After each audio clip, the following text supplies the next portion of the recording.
কয়েকদিনের মধ্যেই বাংলাদেশে চাপে পড়া বিতর্কিত সেনাপ্রধান মিস্টার ওয়াকারুজ্জামান কোন একটা অঘটন ঘটানোর চেষ্টা করতে পারে।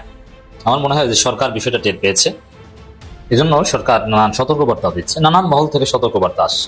মোট ২৭ জন সাবেক এবং বর্তমান সেনা কর্মকর্তাকে আসামি করে মামলা দায়ের করা হয়েছে এবং গ্রেপ্তারি পরোয়ানা জারি করা হয়েছে। এখন এই ঘটনার পরেই সেনাবাহিনীর সঙ্গে সরকারের দ্রুততা কিন্তু আরো বাড়লো, এতে কোনো সন্দেহ নেই। যে বাহিনীর জন্য আমরা হাজার হাজার কোটি টাকা খরচ করি, আমাদের ট্যাক্সের টাকায় যারা বেতন পায়, আমাদের ট্যাক্সের টাকায় যারা অট্টালিকায় থাকে, প্রাসাদ গড়ে, যাদের সন্তানরা ভালো স্কুলে পড়ে, যারা ভালো রেশন পায়, যারা এসিতে চলে, আর আমরা রোদে ঘামে কষ্টে আমাদের অর্জিত সেই ট্যাক্স দিয়ে তাদেরকে পালি। আমরা দেশের মালিক, তারা দেশের পাহারাদার। কেন আমরা তাদেরকে এই দায়িত্ব দেই? আমরা শান্তিতে ঘুমাবো, তারা দেশ এবং জনগণকে পাহারা দেবে, তাই তো? কিন্তু যদি গল্পটা হয় ভিন্ন, অর্থাৎ আমরা আমাদের শত্রুদের ভয়ে নয়, আমার দেশপ্রেমিক বাহিনীর ভয়ে তটস্থ থাকবো। কখন গভীর রাতে আমার ঘরের দরজায় কড়া নাড়বে, কখন একটি কালো গ্লাসের গাড়ি এসে আমার মুখ চেপে ধরে আমাকে অদৃশ্য স্থানে নিয়ে যাবে, তারপর আমার মাথায় বালিশ ঠেকিয়ে 2 রাউন্ড ঢুকিয়ে দেবে, আমার বুকটা চিরে আমার পায়ে ইট বেঁধে সুন্দরবনের কোন নদী কিংবা বুড়িগঙ্গা অথবা মুন্সিগঞ্জ অথবা ঢাকার নিকট কোনো নদীতে আমাকে ডুবিয়ে দেবে। এই দৃশ্যগুলো গত 16 বছর ঘটেছে বাংলাদেশে।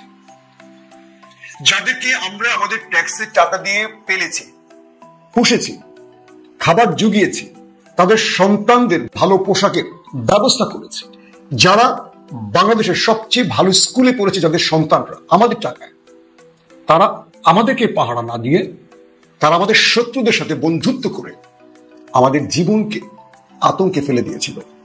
16টা বছর এই দেশ ছেড়ে বহু মানুষ পালিয়েছিল কেবল বাঁচার জন্য। 16টা বছর বহু মানুষ নিজ ঘরে ঘুমোতে পারেনি, জলে বনে জঙ্গলে কেটেছে। 16টা বছর বহু মানুষ জেলে কাটিয়েছে নির্যাতনে। আবার এই 16টা বছর বহু মানুষ আয়না ঘরে এক ভয়াবহ জীবন পার করছে। এমন গল্প কি পৃথিবীর কোন দেশে ঘটছে? আপনাদের জানা আছে? আমরা যে বাহিনীকে বলি দেশ প্রেমিক বাহিনী, যাদের জন্য আমাদের হৃদয় কাঁদে, যখন পিলখানাতে আমাদের অর্ধ শতাধিক 70, 75 বা 72 যাই বলি সেনা অফিসার শহীদ হলে পুরো বাংলাদেশ শোকে আচ্ছন্ন হয়ে গেছে। বাংলাদেশের এমন একটি মানুষ নেই যারা কাঁদেনি। আমরা সেনা পরিবারের কাছে গেছি, তাদের কষ্টের কথাগুলো গণমাধ্যমে তুলে ধরেছি, আমরা কেঁদেছি, পুরো বাংলাদেশ কেঁদেছে আমাদের সাথে। আমাদের দেশপ্রেমিক অফিসারদের শহীদ হওয়ার পর সেই বাহিনীর সেই পোশাক পরা একটা কসাই বাহিনী তৈরি করেছিল বাংলাদেশের স্বৈরাচার ফ্যাসিস্ট দানব শেখ হাসিনা।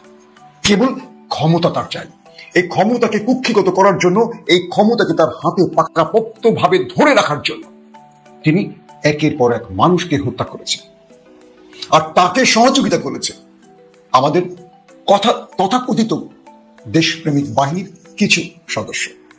এই কথাগুলো পুরো বাহিনীকে উদ্দেশ্য করে বলছি না, কিছু আমাদের যে দেশপ্রেমিক অফিসার পিলখানায় শহীদ হয়েছে তারও অপরাধ এদের ঘায়ে চাপবে, কারণ পিলখানা ছিল একটি পরিকল্পিত হত্যাকাণ্ড। যারা এই দেশকে ভালোবাসেন তাদেরকে পরিকল্পিত বিদেশি শত্রুদের সাথে মিলেমিশে হত্যা করেছে এই দেশীয় ষড়যন্ত্রকারীরা, আর তাদেরকে সহযোগিতা করেছে তাদেরই পোশাক পরা কিছু ব্যক্তি, যাদের ব্যক্তিগত লাভ কিংবা দলীয় লাভ কিংবা ভারতের প্রেসক্রিপশন বাস্তবায়ন ছিল প্রধান দায়িত্ব। অথচ তারা সৈনিকের এই কড়া পোশাকটি পরেছিল, দেশপ্রেমিক সেজেছিল। প্রিয় দর্শক, যে বাহিনীর নামটি উচ্চারণের আগে 20 কোটি মানুষ দেশপ্রেমিক বলে, তাদের ভয়াবহ নির্যাতনের গল্প গত 14-15 মাস আপনারা শুনেছেন, প্রমাণিতভাবে শুনেছেন। এর আগে এই কথাগুলো আমরা প্রকাশ্যে বলতে পারতাম না, কিন্তু আমরা বিশ্বাস করতাম। একজন মানুষ সরকারের অবৈধ কাজে ফেসবুকে একটা পোস্ট করত, প্রতিবাদ করতে পারছে না, মিছিল করতে পারছে না, রাস্তায় আন্দোলন করতে পারছে না, তার নিজস্ব ফেসবুক ওয়ালে একটি পোস্ট করেছে, এই সরকারের সমালোচনা করেছে।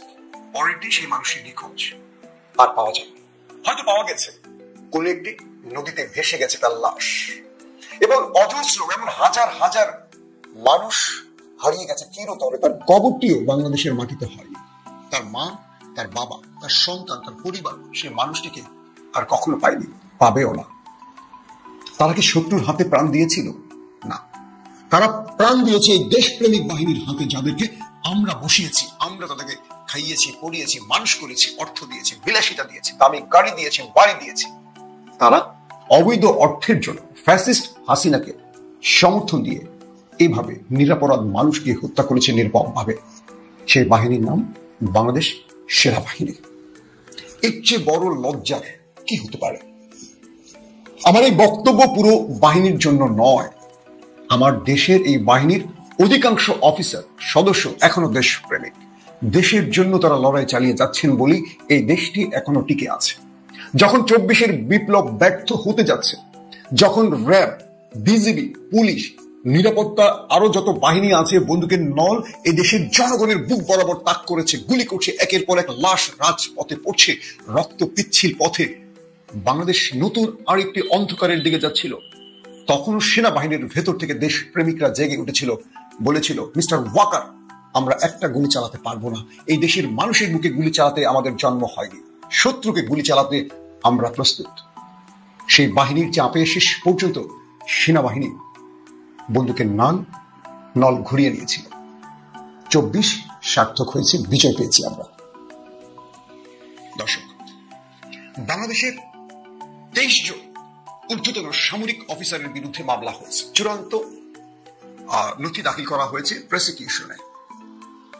আপনারা জানেন যে এই আন্তর্জাতিক ট্রাইব্যুনাল আর থানার মামলার ধরন এক নয়। থানাতে যে কেউ কারো নামে একটা অভিযোগে মামলা করতে পারে, কিন্তু আন্তর্জাতিক আদালতের ধরন হলো তার বিরুদ্ধে তথ্য উপাত্ত প্রমাণিত হওয়ার পর তার বিরুদ্ধে মামলা বা চার্জশিট গঠন করা হয় বা তদন্ত রিপোর্ট তৈরি করে পেশ করা হয়। বাংলাদেশের স্বাধীন হওয়ার পর 54 বছর পর গত 16 বছরে হাসিনার রেজিমের পাপের বোঝা এত ভারী হয়েছে যে আমাদের 23 জন বাহিনীর সর্বোচ্চ পজিশনের ব্রিগেডিয়ার জেনারেল, লেফটেন্যান্ট কর্নেল থেকে শুরু করে ব্রিগেডিয়ার জেনারেল, তারপর রয়েছে মেজর জেনারেল, এরকম বহু বড় বড় সামরিক কর্মকর্তার নাম উঠে এসছে। কেবল একটি বাহিনীর সর্বোচ্চ গোয়েন্দা সংস্থা ডিজিএফআই 5 জন সদস্য এই মামলায় আসামি হয়েছেন এবং প্রমাণ হয়েছে তারা এই অপরাধে অভিযুক্ত।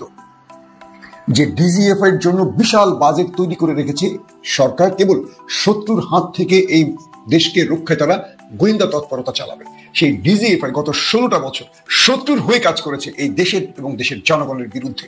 এর চেয়ে বড় লজ্জা কিছু হতে পারে? আবার যারা এদেরকে রক্ষায় কাজ করছে, একবার চিন্তা করেন, যারা শপথ পড়ে, কোরআনে হাত দিয়ে শপথ পড়ে এই দেশ, দেশের মাটি এবং দেশের জনগণের জন্য তারা সর্বোচ্চ দায়িত্ব পালন করবেন, তারা কোরআনে হাত দিয়ে, আল্লাহর কোরআনে হাত দিয়ে যে শপথ করেছেন সেই শপথকে তারা ভঙ্গ করেছে, তারা শত্রুর হয়ে কাজ করেছে। আমাদের ওপারের শত্রুরা লিস্ট তৈরি করে দিত, আর আমাদের এপারের দেশপ্রেমিক বাহিনীর ভেতরে থাকা শত্রুরা সিরিজ আমাদের এই দেশের গণতান্ত্রিকামী বা বিরোধী মতের মানুষকে হত্যা করেছে। আবার কেউ কেউ কেবল অর্থের জন্য মেরেছে, কোনো বিরোধী মতের সংশ্লিষ্টতা ছিল না। আমরা প্রসিকিউশনের যে বক্তব্যগুলো দেখছি কি নির্মম। একজন মানুষকে ধরে নিয়ে যেত, ট্রলারে চাপিয়ে নদীর মাঝখানে নিয়ে যাওয়া হতো, মাথায় বেলু আমরা যে ঘুমোই বালিশ ঠেকিয়ে, রাইফেল কিংবা পিস্তল ঠেকিয়ে গুলি করা হতো মাথায়। মৃত্যু নিশ্চিতের পর বুকটা ফেরে ভেতর থেকে সব বের করে দেয়া হতো, পুরো পেট কেটে, তারপর পায়ে ইট বেঁধে তাকে নদীতে ডুবিয়ে দেয়া হতো। কোন মায়ের ধন, কোন প্রিয়সী স্ত্রী স্বামী, কোন কোমলমতি শিশুর বাবা, এটি তারা চিন্তা করতো না, এবং এই কাজগুলো তারা করতো হাসতে হাসতে। একজন মানুষের হাতে হাজার খানিক মানুষ প্রাণ হারিয়েছে। কল্পনা করেন, সেটা কি মানুষ? তার চেহারাটা মানুষের মতো হলেও তিনি কি মানুষ ছিলেন? জিয়াউল আহসান, তার নামটাকে চিন্তা করেন তো। ভাত খেতেন ডান হাত দিয়ে, তাই তো? আমাদের মতোই তো একটা মানুষ, রক্তে মাংসে, তার ঘরে বাবা মা আছে, তার স্ত্রী আছে, তার সন্তান আছে। তিনি একজন নিরপরাধ মানুষকে হত্যা করতেন, একটা পরিবারের কান্নার কারণ হতেন, তারপরে ঘরের নিশ্চিন্তে এসে খাবার খেতেন, সন্তানদের সাথে খুনসুটি করতেন, স্ত্রীর সাথে সহবাস করতেন। তার কল্পনায় আসতো না যে কিছুক্ষণ আগে আমি একটা মানুষকে নির্মমভাবে হত্যা করে এসেছি। এরা কি আসলে মানুষ নাকি আওয়ামী লীগ? আওয়ামী লীগ আর মানুষের মধ্যে একটা পার্থক্য আছে। আজকে শেখ হাসিনার উদ্দেশ্যে একটি কথা বলতে চাই, কখনো আপনি ক্ষমতা আসলে আবার আমাদেরকে একই পরিণতি ভোগ করতে হবে। কিন্তু একবার চিন্তা করেন তো, প্রতিদিন প্রতিটি বক্তব্যে আপনি আমার রাসেল যে শোকের গল্প শোনাতেন, আপনি কি করে পারলেন আপনার বাহিনীকে দিয়ে এইভাবে এদেশের মানুষগুলিকে হত্যা করতে? রাসেলের চেহারাটা আপনার চোখে ভাসেনি? শেখ মুজিবুর রহমানের সেই নির্মম দৃশ্য, রক্তাক্ত দৃশ্য, আপনার মায়ের রক্তাক্ত দৃশ্য, আপনার ভাইদের সেই রক্তাক্ত দৃশ্য আপনার চোখে ভাসেনি? আপনি আপনার প্রতিটি বক্তব্যে কেঁদেছেন পরিবারের কথা ভেবে, কিন্তু পুরো দেশটা তো আপনার পরিবার হবার কথা ছিল, তাই না? এই দেশের তো বৈধ হন আর অবৈধ হন প্রধানমন্ত্রী আপনি ছিলেন।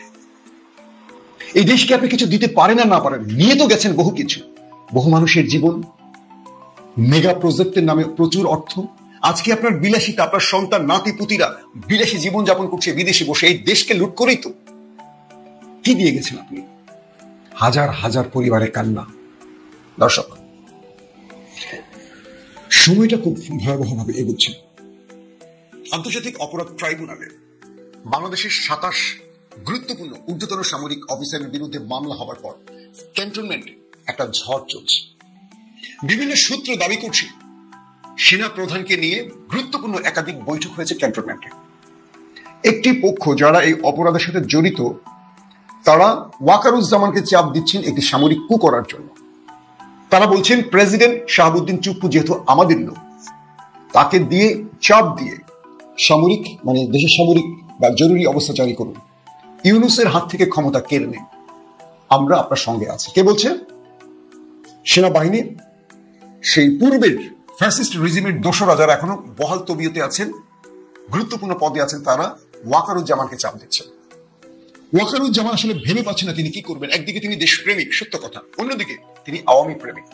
একদিকে তিনি ধার্মিক, অন্যদিকে তিনি তার অনুসারীদের রক্ষায় ব্যস্ত বা চিন্তা করছেন বাঁচাতে। কোনটা করবেন? সেনা প্রধানদের যতটুকু সাহস নিয়ে চেয়ারে বসতে হয়, কেন যেন মনে হয় ওয়াকারুজ্জামান সেই সাহসটা তার বুকে লালন করছেন না। তার পক্ষের লোকদের চাপ, পাশাপাশি দেশকে নিয়ে তাকে আবার চিন্তা করতে হচ্ছে। আমি ওয়াকারুজ্জামানকে পুরোপুরি দোষী করবো না, কিন্তু আমার বিশ্লেষণটা বুঝতে যদি আপনাদের কষ্ট হয়, একদম খোলামেলা বলি, ওয়াকারুজ্জামান দেশপ্রেমিক, কিন্তু আওয়ামীও প্রেমিক। দেশপ্রেমিক আওয়ামী প্রেমিক একসাথে চলতে পারে না। 2, ওয়াকারুজ্জামানের উপর ব্যাপক চাপ আসছে, আবার এই বাহিনীর মধ্যে যারা দেশপ্রেমিক তাদেরও চাপ আছে ওয়াকারুজ্জামানের উপর। খবরদার স্যার, কোনো জরুরি অবস্থা হবে না এবং কোনো খুনিকে আপনি রক্ষা করবেন না। একদিকে খুনিরা বলছে তাদেরকে রক্ষা করুন, আরেকদিকে বলছে দেশপ্রেমিকরা রক্ষা করবেন না। সেনাবাহিনীর মধ্যে পক্ষ এবং বিপক্ষে ব্যাপক তৎপরতা শুরু হয়ে গেছে। এগুলো ভেতর থেকে বিভিন্ন তথ্য আসছে অসমর্থিত সূত্রে, কনফার্ম সত্য কিনা আমি বলবো না। এই তথ্যগুলো আসতে শুরু করেছে, প্রচুর মেসেজ আসতে শুরু করেছে। গতকাল গভীর রাত পর্যন্ত মিটিং চলেছে ক্যান্টনমেন্টে, এমনও দাবি করছেন কেউ কেউ। বলা হচ্ছে যে 23 জনের তালিকায় মামলা হয়েছে তাদের সংশ্লিষ্ট বিভাগগুলোর কাছে কাগজ চলে গেছে গ্রেফতারি পরোয়ানার, এবং এর মধ্যে 11 জন স্টিল গুরুত্বপূর্ণ পদে এখনো বহাল আছেন, অবসরপ্রাপ্ত না, তারা রানিং দায়িত্ব পালন করছেন। 23 জনের মধ্যে 11 জন এখনো কর্মরত রয়েছেন রাষ্ট্রের গুরুত্বপূর্ণ জায়গায়, এবং এরাই চেষ্টা করছেন পর্দার অন্তরাল থেকে একটা বড় কিছু করতে, এবং এদেরকে প্রতি মুহূর্তে ওপার থেকে ডিরেকশন দেওয়া হচ্ছে কি করতে হবে। বাংলাদেশের ভেতরে একটা বিপর্যয় ঘটাতে চাইছে ওপার থেকে এজেন্সিগুলো, আর সেই এজেন্সির বার্তাগুলো বহন করছে সেই ফ্যাসিস্ট রেজিমের অফিসাররা, আবার সেগুলোকে মোকাবেলা করছে দেশপ্রেমিক বাহিনী। এখনো আমাদের দেশপ্রেমিক বাহিনীর সংখ্যাটা বেশি, কিন্তু সামরিক বাহিনীর ঊর্ধ্বতন দায়িত্বশীলরা অধিকাংশই হাসিনার দোসর ছিলেন, এবং হাসিনা গত 16 বছরে যত পদায়ন করেছেন, বেছে বেছে 90% পদায়ন করেছেন তার দলের লোকদেরকে দেখে, আর 10% কোনোভাবে ঢুকেছে বা ওই সময়টা নিজেকে তার পরিচয় গোপন করে বা নিজের আদর্শকে গোপন করে ঢুকেছেন দেশকে রক্ষায়, যেমনটা শিবির করছে। অনেকে শিবিরকে গুপ্ত বলেন, আমি বলি না, কারণ এই বড় বিপ্লবটির জন্য শিবির নেপথ্যে অনেক গোপনই কাজ করেছিল। তারা যে গুপ্ত ছিল এটাও তাদের একটা পরিকল্পনার অংশ ছিল হাসিনার বিরুদ্ধে 24-এর বিপ্লব ঘটানোর জন্য। ঠিক সামরিক বাহিনীর মধ্যে আমি অনেক অফিসারকে চিনি যারা আওয়ামী লীগের না, কিন্তু আওয়ামী লীগ সেজেছিল রাষ্ট্রের গুরুত্বপূর্ণ তারাও কিছু পদ বাগিয়ে নিয়েছেন, কারণ এই রাষ্ট্রকে রক্ষায় তাদেরকে আসতে হবে এই গুরুত্বপূর্ণ পদে। যখনই তারা সুযোগটি পেয়েছিলেন, 24-এর বিপ্লবে ছাত্র জনতা নেমে এসেছিল, সেই অফিসাররাই ওয়াকারুজ্জামান সাহেবকে বলেছিলেন যে না, আমরা গুলি চালাবো না, কারণ তারাও রাষ্ট্রের গুরুত্বপূর্ণ পদে চলে এসেছিলেন হাসিনার সাথে আও বাও করে, লাইন ধরে রেখে। তাদের মূল টার্গেট ছিল এই দেশের জনগণ যখন জেগে উঠবে আমরা তখনই দেশের পক্ষে মূল কাজটি করব। এটিও আমাদের বাহিনীর একটি কি বলবো শ্রেষ্ঠ দায়িত্ব পালন। এই মুহূর্তে ক্যান্টনমেন্টের মধ্যে নানান রকম ষড়যন্ত্র চলছে। আমি আমাদের দেশপ্রেমিক বাহিনীর প্রধান ব্যক্তি জনাব ওয়াকারুজ্জামান আপনার উদ্দেশ্যে বলবো, আমার এই চ্যানেলে আমি আপনার বিরুদ্ধে একটি ভিডিও করিনি, শেষের দিকে কিছু সমালোচনা করেছি, কিন্তু আমি আপনাকে সর্বদা দেশপ্রেমিকই বলেছি। একটা জিনিস আপনাকে চিন্তা করতে হবে, ইতিহাসের কোন পাতায় আপনি থাকতে চান? ইতিহাসের বিশ্বাসঘাতক মীর জাফরের পাতায় আপনি থাকবেন, নাকি আপনি দেশপ্রেমিকের পাতায় থাকবেন? পুরো জাতি আপনাকে নিয়ে বিতর্ক ছড়াচ্ছে, সমালোচনা করছে, কিন্তু শেষ সময়টি এখনই প্রমাণের সময়। আপনি কি হাসিনার কাছে আনুগত্যশীল নাকি রাষ্ট্রের কাছে আনুগত্যশীল? আপনি কি দেশপ্রেমিক বাহিনীর সর্বশেষ মাস্তুলে দাঁড়িয়ে থাকা সিপাহসালার, নাকি আপনি হাসিনার একজন তাবেদার চাকর? কোনটি আপনি প্রমাণ করবেন। এই দেশে যত সমালোচনা হয়েছে আপনাকে নিয়ে, প্রত্যেকটার জবাব দেওয়ার সময় চলে এসছে জনাব ওয়াকারুজ্জামান। আমরা আপনাকে ভালোবাসি, আমরা চাই এই দেশ 16 বছরে যে অন্ধকার সময় পার করেছে আর যেন সেই সময় ফিরে না আসে। আমরা চাই যেসব সামরিক বাহিনীর সদস্যরা এই দেশের দেশপ্রেমিক বাহিনীকে কলঙ্কিত করেছে তাদের প্রত্যেকের শাস্তি পাক। ক্যান্টনমেন্টে থাকা বাংলাদেশের লক্ষ লক্ষ সামরিক বাহিনীর সদস্যদের বলবো, আপনাদের পোশাককে যারা কলঙ্কিত করেছে আপনারা জাগুন আমাদের সাথে। মনে রাখবেন, আপনারা আজকে যদি না জাগুন, আপনারা যদি আজকে কোনো অপরাধীর কমান্ড কন্ট্রোল বা কমান্ডকে মেনে চলে এই দেশের বিরুদ্ধে কোনো ষড়যন্ত্র করেন, মনে রাখবেন আগামীকাল পিলখানার মতো আপনাদেরকে মরতে হবে, কারণ পাপ আপনাকে ছাড়বে না, পাপ আপনাকে ছাড়বে না। আর বিদেশিরা, আমাদের শত্রু যারা প্রতিবেশী, তারা এই দেশে কোনো সেনাবাহিনী দেখতে চায় না। তারা চায় এই দেশের এমন একটি বাহিনী হবে যারা ডোরাসাপ, বিষ থাকবে না, কোনো অস্ত্র থাকবে না, কোনো যুদ্ধ বিমান থাকবে না, কেবল একটি বাহিনী থাকবে। তারা রাস্তা বানাবে, ঘাট বানাবে, বিল্ডিং বানাবে, কিন্তু তারা সেনাবাহিনীর নাম করেই থাকবে, কিন্তু যুদ্ধ জানবে না, তাদের শত্রুকে মোকাবেলার সক্ষমতা থাকবে না। কিন্তু দেশকে রক্ষা করতে হলে আমাদের একটা শক্তিশালী বাহিনীর খুব প্রয়োজন। ক্যান্টনমেন্টের মধ্যে যে ভয়ঙ্কর পরিস্থিতি তৈরি হচ্ছে, যারা চুপ্পুকে নিয়ে একটি কু করতে চাইছেন, সময় এখনই এসছে। বিএনপি, জামাত, এনসিপি সহ সকল দলকে বলবো, যারা চুপ্পুকে এই পদে বসিয়ে রেখেছেন, আপনাদের জন্য বিপদ খুব কাছে। আপনারা 16 বছর একটার পর একটা ভুল করেও শিক্ষা নেননি। আপনাদের চাই শুধু ক্ষমতা। ক্ষমতা পেলে আপনারা সব করতে পারেন। আবারও বলছি, চুপ্পু সেনাবাহিনীর সাথে ভয়াবহ কিছু যদি ঘটায়, এই দেশের প্রতিটি মানুষকে আবারও রাজপথে নামতে হবে। এখনো আমাদের দেশপ্রেমিক বাহিনীর সদস্যরা ওয়াকারুজ্জামান সাহেবের সাথে আছেন, আর ওয়াকারুজ্জামান মূলত একটা ভয়ঙ্কর পরিস্থিতির মধ্যে আছেন, কারণ তিনি ওই বলয় থেকে উঠে এসছেন এবং তিনি তার বাহিনীকে রক্ষার জন্য চেষ্টা করে যাচ্ছেন। একদিকে তিনি দেশপ্রেমিক, অন্যদিকে তিনি দলপ্রেমিক, অথবা তিনি কারো কাছে দায়বদ্ধ। সবকিছু মিলে তিনি আছেন সবচেয়ে বড় প্রশ্নবোধক চিহ্নের সামনে। আর যাদের নামে মামলা হয়েছে, যারা বুঝতে পেরেছেন এই বিচারে তারা ফেসে যাবেন, তারা সর্বোচ্চ চেষ্টা করছে দেশের মধ্যে ভয়াবহ কিছু ঘটাতে, আর তাদেরকে ব্যবহার করছে ওপারের এজেন্সিগুলো, গোয়েন্দা বাহিনীগুলো। এখন এদেশের প্রতিটি মানুষকে সর্বোচ্চ সতর্ক থাকতে হবে। এক, প্রতিটি দলের মানুষকে সর্বোচ্চ সতর্ক থাকতে হবে। দুই, এই বাহিনী আমাদের বাংলাদেশের র্যাব, পুলিশ, বিজিবি, আরো যত বাহিনী আছে, সেনাবাহিনী, নৌবাহিনী এবং এয়ারফোর্স, প্রত্যেকটি বাহিনীর দেশ প্রেমিক পরিচয়ের সবচেয়ে বড় পরীক্ষার সময় এসে দাঁড়িয়েছে। আমরা বিশ্বাস করি হাতে গোনা অল্প কিছু মানুষ শত্রু হতে পারে, বিশ্বাসঘাতক হতে পারে, দেশের রাষ্ট্র দেশদ্রোহী হতে পারে, অধিকাংশই দেশপ্রেমিক। আর দেশপ্রেমিকদের সাথে আমরা আছি। মনে রাখবেন, আবারও ষড়যন্ত্র মোকাবেলা করবো আমরা ইনশাআল্লাহ। তবে শেষ একটি বাক্য দিয়ে শুরু করতে চাই এবং শেষ করতে চাই, সেটি হলো, যারা পর্দার অন্তরালে বসে শত্রুতা করছেন রাষ্ট্রের এবং জনগণের সাথে, তাদের বিজয় আমরা নিশ্চিত দেখতে পাচ্ছি। এবং সামরিক বাহিনীর মধ্যে বিশাল সংখ্যক একটি গ্রুপ এই দেশকে রক্ষায় তারা প্রস্তুত আছে। সো আমরা চাই না ক্যান্টনমেন্টে নিজেরা নিজেদের বিরুদ্ধে বন্দুক ধরুক কেউ। আর যারা হাসিনার হয়ে অপরাধ করেছেন, মানুষকে হত্যা করেছেন, তাদেরকে বিচারের মাধ্যমে এই পোশাককে, এই বাহিনীকে কলঙ্ক মুক্ত করার মূল সময় এসেছে এখন। গত পরশুদিন আন্তর্জাতিক আদালতে যে 2টা মামলা দায়ের করা হয়েছে এবং সেই 2টা মামলায় 23 জন এবং 4 জন, মোট 27 জন সাবেক এবং বর্তমান সেনা কর্মকর্তাকে আসামি করে মামলা দায়ের করা হয়েছে এবং গ্রেপ্তারি পরোয়ানা জারি করা হয়েছে। এখন এই ঘটনার পরেই সেনাবাহিনীর সঙ্গে সরকারের দূরত্বটা কিন্তু আরো বাড়লো, এতে কোনো সন্দেহ নেই। এবং 5ই আগস্টের পরে আমরা যেমন ধারণা করেছিলাম যে সেনাবাহিনী সরকার হবে বন্ধু, এবং হাসিনা পলায়নের অল্প কয়েকদিন পরেই কিন্তু ডক্টর ইউনূসকে ক্যান্টনমেন্টে আমন্ত্রণ জানিয়ে সেনাপ্রধান তাকে ক্যান্টনমেন্ট পরিদর্শনের সুযোগ করে দিয়েছিলেন। খুব ভালো বন্ধুত্বপূর্ণ সম্পর্ক ছিল। কিন্তু সমস্যাটা শুরু হয় কিন্তু এই আয়নাঘর নিয়ে। ডক্টর ইউনূস বারবার চান আয়নাঘর পরিদর্শন করতে, কিন্তু তাকে ঝুলিয়ে রেখে আয়নাঘরকে চেঞ্জ করে, আলামত নষ্ট করে, সবকিছু ড্যামেজ করা যতটুকু সম্ভব আর কি, প্রমাণ লোপাট করে, কাগজপত্রে আগুন লাগিয়ে দিয়ে এই সবকিছু করে মোটামুটি প্রমাণ লোপাট করে তারপর ইউনূসকে আয়নাঘর পরিদর্শন করতে দেওয়া হয়। এবং এরপর যখন অভিযোগ দায়ের হয় তখনও কিন্তু আসলে সেনাবাহিনী হ্যাপি ছিল না। তাদের কথা হচ্ছে যে সরকারই আসে আমাদেরকে ব্যবহার করে, আমরা সরকারের কথা মতো কাজ করি, এটা তো আমাদের দোষ না, সুতরাং আমরা ইন্ডেমনিটি চাই। এখন যদি সেনাবাহিনীকে ইন্ডেমনিটি দেওয়া হয় যে সেনাবাহিনী তো যা করছে এটা হাসিনা নির্দেশে করছে, সেনাবাহিনী দোষ কি? তাহলে পুলিশও তো বলবে আমরা তো তাই করছি, তাহলে আমাদের বিচার করো কেন, তাই না?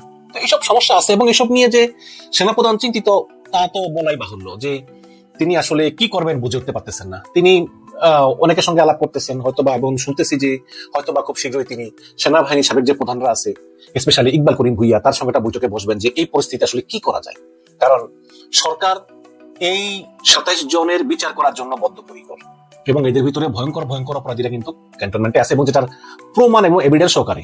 সাধারণত কিন্তু একটা আগে মামলা হয়, তারপর তদন্ত হয়, কিন্তু এই আন্তর্জাতিক আদালতে আগেই সব তদন্ত সব হয়ে একদম কংক্রিট এভিডেন্স সহকারেই, প্রমাণ সহকারেই কিন্তু উপস্থাপন করা হয়েছে। এবং বিচারপতি এদের উপরে গ্রেপ্তারি পরোয়ানা জারি করেছেন এবং বলেছেন যে এদেরকে অবিলম্বে সরকারি পদ থেকে বহিষ্কার করে এদেরকে পুলিশের কাছে তুলে দেওয়া হোক। এবং সেটা এখন সেনাপ্রধান কি করবেন সেটাই দেখার বিষয়।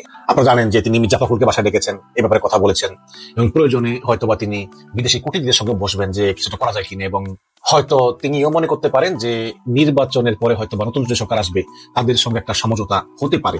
আপনারা অনেকেই বলবেন যে ভাই সমঝোতা এখানে আসতেছে কেন, যে অপরাধী তার বিচার হবে, এটা আমিও একমত, কিন্তু এটা বাস্তব কথা বলেন তোমাকে। মনে করেন যে আদালত গ্রেপ্তারি পরোয়ানা জারি করেছে, কিন্তু এই গ্রেপ্তারি পরোয়ানা বাস্তবায়ন করবে কে? সরকারের পুলিশ। এখন কোন পুলিশের সাধ্য আছে যে ক্যান্টনমেন্টে গিয়ে ওই সব বড় জেনারেলকে গ্রেপ্তার করা? সেই সমস্ত পুলিশের নাই তো। এখন যদি সেনাবাহিনী তাদেরকে হ্যান্ড ওভার না করে, তাহলে এখন সরকারের কি করার আছে? এই সরকার তো এমনি দুর্বল সরকার, তা তো রাজনৈতিক সরকার না। এই কারণেই হয়তোবা সেনাবাহিনী মনে করতেছে যে রাজনৈতিক সরকার এলে হয়তো একটা সমঝোতায় আসা যাবে। কি যে সমঝোতা সেটা তখন কিন্তু মনে করতেছে। এর কারণ আছে, কারণ হচ্ছে যে গত পরশুদিন যখন এই আন্তর্জাতিক অপরাধ আদালত থেকে 27 জন সেনা কর্মকর্তার বিরুদ্ধে দুটো মামলায় পৃথকভাবে গ্রেপ্তারি পরোয়ানা জারি করা হলো, আপনারা খেয়াল করে দেখবেন বিএনপি জামাত কিন্তু একটা শব্দ করেনি। বিএনপিও কোনো কথা বলেনি, জামাতও কোনো কথা বলেনি, এমনকি তাদেরকে এই ধরনের কোনো প্রশ্ন করার সুযোগও তারা সাংবাদিকদেরকে দেয়নি। আপনারা জানেন যে ডক্টর ইউনূস কিন্তু জেনারেল ওয়াকারকে সরানোর চেষ্টা করেছিলেন একবার, কিন্তু তিনি সফল হননি শুধু বিএনপির কারণে এবং মার্কিন যুক্তরাষ্ট্রের কারণে। এসব করে সবচেয়ে গুরুত্বপূর্ণ পদ জনপ্রশাসন মন্ত্রণালয় সচিব, তার নিয়োগটা এখন ঝুলে আছে। তো এই হচ্ছে গিয়ে অবস্থা। এখন এইসব বিভিন্ন চিন্তা ভাবনা করেই হয়তো বিএনপি জামাত চুপ রয়েছে, যে আবার কোন কথা বলে কি হয়, আরো সামনে ইলেকশন আসতেছে। তো এই কারণে অনেকে মনে করতেছেন যে যদি একটা নির্বাচিত সরকার আসে, যদি ইউনূস এদের বিচার করে যেতে না পারে, যদি নতুন সরকার আসে, তাহলে হয়তো এই সেনা কমান্ডারদের বিচার আসলে নাও হতে পারে। এটা অনেকেই সন্দেহ করেন। কিন্তু শুধু একমাত্র দল হিসাবে আমি দেখলাম যে নাহিদ ইসলাম, এনসিপির আহ্বায়ক নাহিদ ইসলাম, তিনি গর্জে উঠেছেন। তিনি ফেসবুকে একটা পোস্ট দিয়েছেন। নাহিদ ইসলাম লিখেছেন, সেনাবাহিনীর মানবতা বিরোধী অপরাধে যুক্ত সদস্যদের বিরুদ্ধে আন্তর্জাতিক অপরাধ ট্রাইব্যুনালে গ্রেপ্তারি পরোয়ানা জারি হয়েছে। তাদেরকে অতি সত্বর গ্রেপ্তার করে বিচারের আওতায় আনতে হবে। সেনাবাহিনী বাংলাদেশের স্বাধীনতা, সার্বভৌমত্ব এবং জাতীয় নিরাপত্তার ক্ষেত্রে সবচেয়ে গুরুত্বপূর্ণ এবং মর্যাদাপূর্ণ প্রতিষ্ঠান। ফ্যাসিবাদী বন্দোবস্তের বিরুদ্ধে জুলাই আগস্টের স্বতঃস্ফূর্ত গণ অভ্যুত্থানে সেনাবাহিনীর সাহসী সদস্যরা, বিশেষ করে তরুণ অফিসার এবং সৈনিকরা জনগণের পাশে থেকে গুরুত্বপূর্ণ ভূমিকা পালন করেছেন। নতুন দেশ গঠন, সংস্কার এবং আইন শৃঙ্খলা রক্ষার ক্ষেত্রে সেনাবাহিনী এখনো নিষ্ঠার সঙ্গে কাজ করে যাচ্ছে। কিন্তু এই পথ চলায় সংস্কার ও ন্যায় বিচারের প্রক্রিয়া সবার জন্য সমানভাবে প্রযোজ্য হতে হবে, কোনো ব্যক্তি বা প্রতিষ্ঠান তার বাইরে নয়। বিগত ফ্যাসিবাদী আমলে রাষ্ট্রের প্রায় সব প্রতিষ্ঠানকেই দলীয় স্বার্থে ব্যবহার করা হয়েছিল এবং এর প্রভাব সেনাবাহিনীতেও পড়েছিল। সেনাবাহিনীর কিছু কর্মকর্তা, বিশেষ করে যারা র্যাব বা ডিজিএফআই দায়িত্ব পালন করেছিলেন, তারা গুম, খুন, ক্রসফায়ার সহ নানা মানবতা বিরোধী অপরাধ সংঘটিত করেছেন।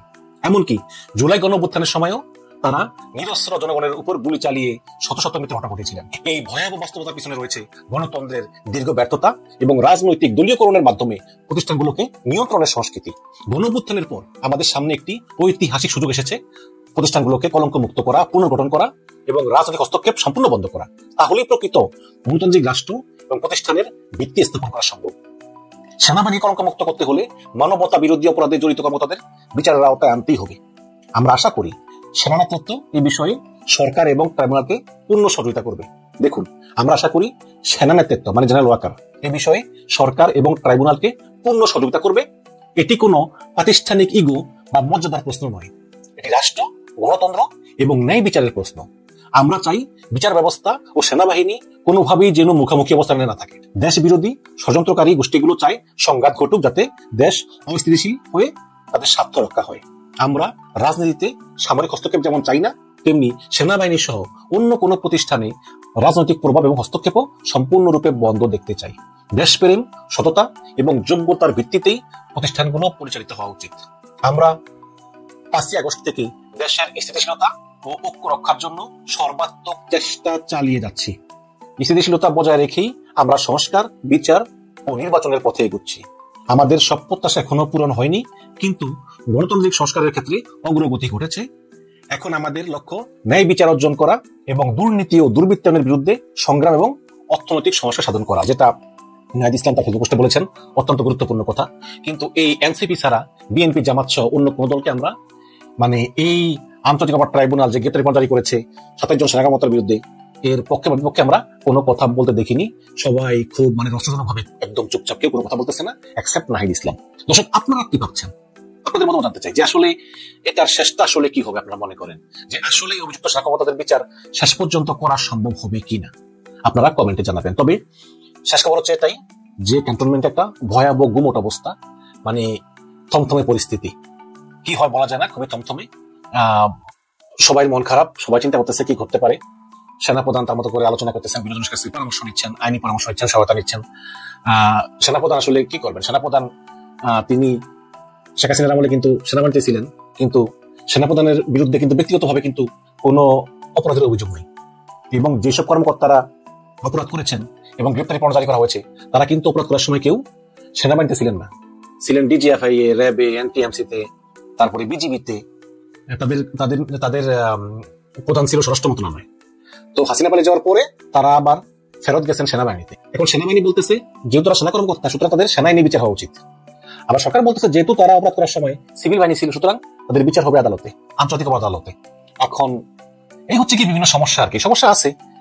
এখন আসলে আমি যেটা বলেছিলাম গতকালকে, আমরা বলতেছি যে আসলে সরকার এবং সেনাবাহিনীর মধ্যে একটা সমঝোতা হওয়া ছাড়া আসলে এই বিচার কার্যটা হওয়াটা খুবই অসম্ভব বলে আমার মনে হয়। তারপর দেখি, আপনারা দর্শক একটু কমেন্টে জানান যে আসলেই আপনারা কি মনে করেন।